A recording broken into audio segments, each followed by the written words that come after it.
IMAX.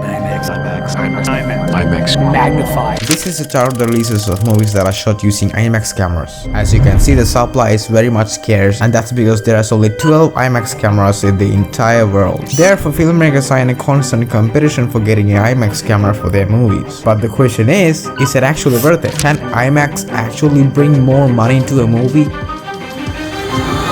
The first IMAX camera, which was invented in 1970 by the four founders of the multi-screen corporation now called IMAX, was introduced as a new way to capture huge landscapes with crisp details. Hence, for the first few decades, it was only used as a camera to capture nature and wildlife documentaries. But fast forward 38 years, this happened. Christopher Nolan's The Dark Knight is the first commercial feature film to ever utilize the power of IMAX on the big screen. Around 20% of the film had IMAX footage. Since then, directors like Zack Snyder, James Gunn, and Jordan Peele are pretty much obsessed with the format.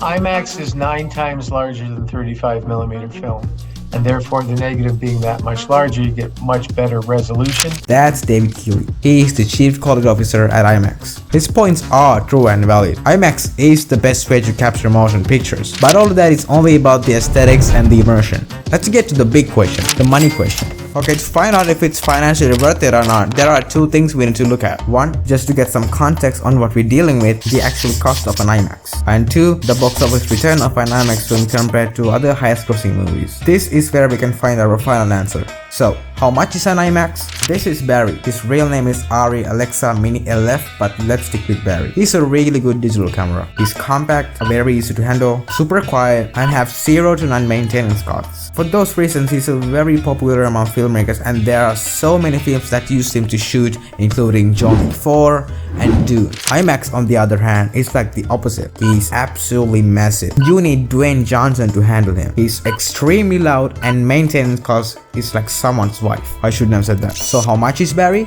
Just $74,000. Okay, not cheap. Then what about IMAX? Actually, he's way more affordable at $16,000. But something feels off.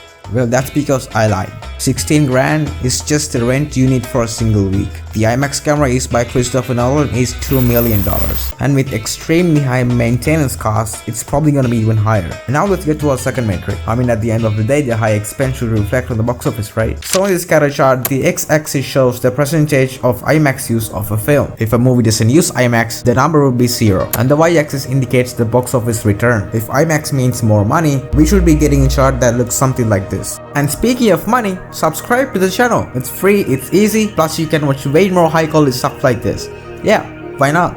So I input data from the 60 highest grossing live action movies of all time, and a movie has to be shot using real IMAX film cameras to be eligible to be on the IMAX side, which means film for IMAX movies doesn't count because they are not true IMAX. Okay, so the results were mixed at best. There are some extreme variations between the box office and the percentages, and the middle of the chart is just blank. And yes, there is a slight correlation with the data, but with the R value of just 0.1, it's extremely weak. It needs to be at least 0.6 to even consider as a correlation. So what does all this mean? Well, unfortunately, IMAX is not a cash cow. You can see the original Google Sheets file in the description, and just know, nothing really matters when the data says otherwise.